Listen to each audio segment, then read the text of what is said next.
Shalom, selamat pagi Bapak Ibu, saudara-saudari sekalian. Puji Tuhan karena kita masih diberikan hari yang baru dan Tuhan masih mendorong kita untuk datang bersaat teduh sejenak sebelum kita memulai segala aktivitas kita pada hari ini. Mari kita merenungkan firman Tuhan untuk menjadi bekal bagi kehidupan kita, langkah kita pada hari ini. Bacaan kitab suci pada hari ini terambil dari Roma pasal 7 ayat yang ke-21. Demikianlah aku dapati hukum ini, jika aku menghendaki berbuat apa yang baik, yang jahat itu ada padaku. Apa yang ada padaku? Bapak Ibu, saudara-saudari sekalian, pertanyaan yang sering kita ajukan ketika kita ingin melakukan sesuatu adalah apa yang ada pada diri kita, apa yang ada pada saya. Dan jawabannya seringkali berputar di antara apa kemampuan kita, apa skill kita, apa resource atau uang kita, apa harta yang kita miliki, dan hal-hal itu yang menjadi jawaban atas pertanyaan apa yang ada pada kita. Nah, di dalam Roma pasal 7 ayat 21 ini Paulus didorong oleh pertanyaan yang serupa, apa yang ada pada manusia. Tetapi Paulus tidak berurusan dengan masalah uang, dengan masalah kemampuan atau harta atau masalah apapun. Paulus berurusan dengan satu hal yang paling mendasar yang mempengaruhi segala tindakan manusia. Paulus menyatakan bahwa manusia dapat menghendaki untuk berbuat kebaikan, tetapi ketika mereka menghendaki untuk berbuat kebaikan, yang jahat itu ada pada mereka.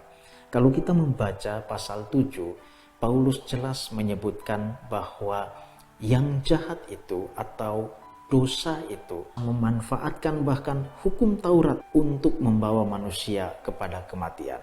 Kita bisa melihat di sini bahayanya dari dosa. Sesuatu yang baik bisa dimanfaatkan olehnya untuk mendatangkan kematian kepada manusia.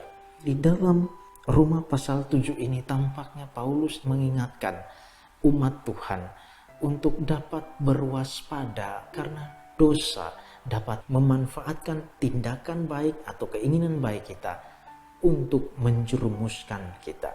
Ketika kita menilai seseorang misalnya, kita dapat memberikan penilaian yang begitu berlebihan kepadanya. Hanya karena kita sudah tidak menyukai seseorang, kita lantas menilainya secara buruk tanpa ingin dibuktikan. Dalam hal tadi, dosa dapat memanfaatkan keinginan kita untuk menilai dengan cara memanfaatkan emosi kita supaya kita menilai seseorang secara salah. Ketika kita bekerja, kita berusaha mencari nafkah untuk memenuhi kebutuhan kita. Tetapi dosa dapat memanfaatkan keinginan kita mencari nafkah dengan cara mempengaruhi kita untuk memikirkan strategi apa, cara apa, untuk bisa mendapatkan keuntungan yang tidak wajar di luar dari pendapatan yang seharusnya. Ketika kita dalam pelayanan dan kita ingin memberikan yang terbaik kepada Tuhan, dosa dapat mempengaruhi kita sehingga kita terdorong untuk mengekspos segala potensi diri kita, menghadirkan hal-hal yang menarik mata dengan dalih untuk menarik orang, untuk memberi yang terbaik kepada Tuhan. Dosa sedang mempengaruhi kita untuk menarik orang dengan cara yang salah. Masih banyak contoh lain yang bisa kita temukan dan kita pikirkan. Bapak, Ibu, saudara-saudari sekalian, mari kita duduk sebentar dan kita memikirkan kehidupan kita di masa yang lalu. Sudah sejauh apa dan dalam hal apa dosa sudah mempengaruhi kita. Pada hari ini mari kita merenungkan dan mengambil komitmen. Dimulai dari hal yang kecil, misalnya dari kata-kata kita. Sebelum kita memberikan komentar, kita berusaha belajar memilih kata-kata yang tepat supaya dosa tidak mendapatkan kesempatan untuk mengotori pesan yang kita sampaikan, untuk mengotori persepsi orang lain terhadap kata-kata kita. Mari kita berhati-hati dan berwaspada di dalam hal itu. Bapak, Ibu, saudara-saudari sekalian, Pada hari ini mari kita berwaspada terhadap apa yang ada pada kita, yaitu dosa. Berwaspada karena dia mampu mempengaruhi kita di dalam tindakan-tindakan yang baik yang kita ingin lakukan. Mari kita berdoa.